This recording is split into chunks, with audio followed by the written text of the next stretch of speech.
There's a secret that real writers know that wannabe writers don't. And the secret is this. It's not the writing part that's hard. What's hard is sitting down to write. What keeps us from sitting down is resistance.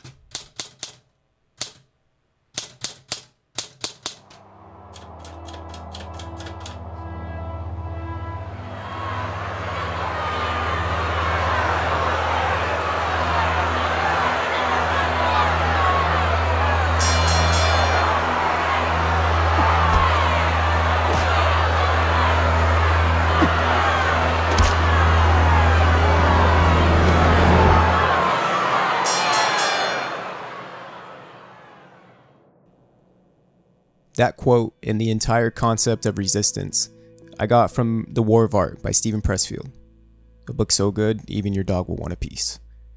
He explains, we're wrong if we think we're the only ones struggling with resistance. Everyone who has a body experiences resistance. Also, resistance, by definition, is self-sabotage. And if there's anybody that indulges in self-sabotage, it's me. Which brings me to bird number one. Bird number one is writing. As much as I should be writing every day, sometimes I'll look at my typewriter, knowing I haven't done my writing for the day, and I'll walk away. Bird number two is pending projects. They're the projects that I tell myself I need to get done, but they never do, so they stay pending. Which leaves us with the stone.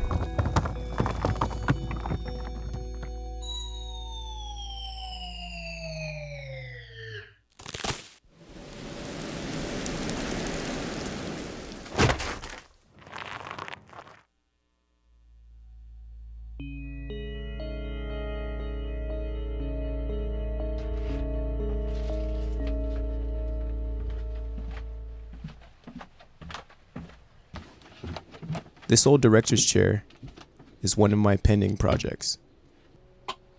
Purchased months ago from an estate sale with the intent of restoring it and using it as my dedicated writing chair. However, knowing how much work it would actually take to accomplish this, it sat untouched all this time. If it wasn't for the War of Art, who knows truly how much longer this chair would have sat down here. Joe Rogan, famously, would give away copies of the War of Art to his guests, and for good reason. Those reasons I intend on reciting while you watch me restore this chair. The following is some of the most influential excerpts from the book, The War of Art. Resistance is the most toxic force on the planet. Resistance cannot be seen, touched, heard, or smelled, but it can be felt. We experience it as an energy field radiating from a working potential. Its aim is to shove us away, distract us, and prevent us from doing our work. Resistance will tell you anything to keep you from doing your work. It will perjure, fabricate, falsify, seduce, bully, cajole. It will assume any form if that's what it takes to deceive you. Resistance's greatest hits. The following is a list in no particular order of those activities that most commonly elicit resistance. Number 1. The pursuit of any calling in writing, painting, music, film, dance, or any creative art, however marginal or unconventional. The launching of any entrepreneurial venture or enterprise. Any diet or health regimen. Any program of spiritual advancement. Any activity whose aim is tighter abdominals. Any course or program designed to overcome an unwholesome habit or addiction. Education of any kind. Any act of political, moral, or ethical courage, including the decision to change for the better some unworthy pattern of thought or conduct in ourselves. the undertaking of any enterprise or endeavor whose aim is to help others. Any act that entails commitment of the heart, the decision to get married, to have a child, to weather a rocky patch in a relationship. The taking of any principled stand in the face of adversity. In other words, any act that rejects immediate gratification in favor of long-term growth. Or, expressed another way, any act that derives from our higher nature instead of our lower. Any of these will elicit resistance.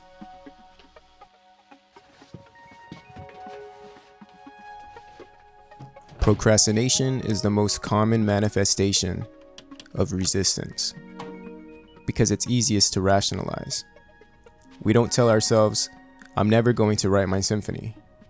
Instead, we say, I'm going to write my symphony. I'm just going to start tomorrow.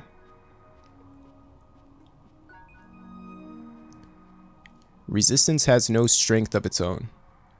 Every ounce of juice it possesses comes from us.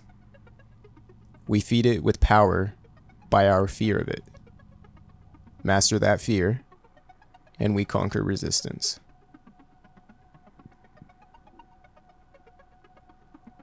Are you paralyzed by fear? That's a good sign. Fear is good. Like self-doubt, fear is an indicator. Fear tells us what we have to do. The more scared we are of a work or calling, the more sure we can be that we have to do it.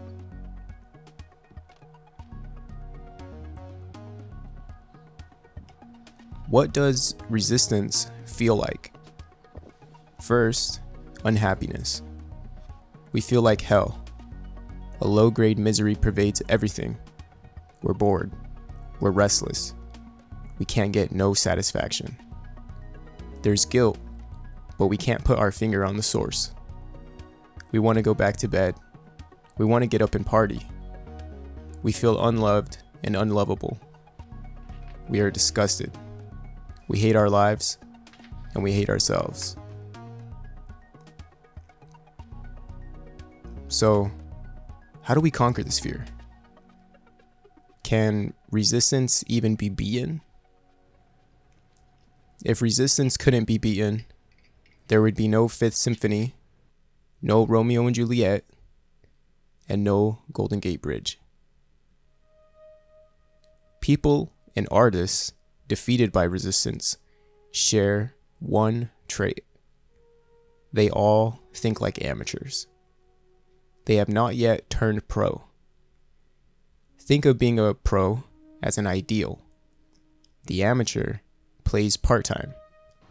The professional, full-time. The amateur is a weekend warrior. The professional is there 7 days a week. Someone once asked Somerset Maugham, an English writer, if he wrote on a schedule or only when struck by inspiration. I write only when inspiration strikes, he replied. Fortunately, it strikes every morning at 9 o'clock sharp. That is a professional. So what does restoring an old chair have to do with resistance? Forcing myself, no matter how much I may have not wanted to go outside, spend hours sanding, finishing, and painting is the only way to combat resistance. This chair will forever be a symbol of the time resistance couldn't beat me. And when the time comes when it's time to write, I'd be a coward not to sit in that chair. That is how you conquer resistance. You must fight every day to put your ass in that chair and spend time where your heart wants to be and start doing the work. Stephen Pressfield.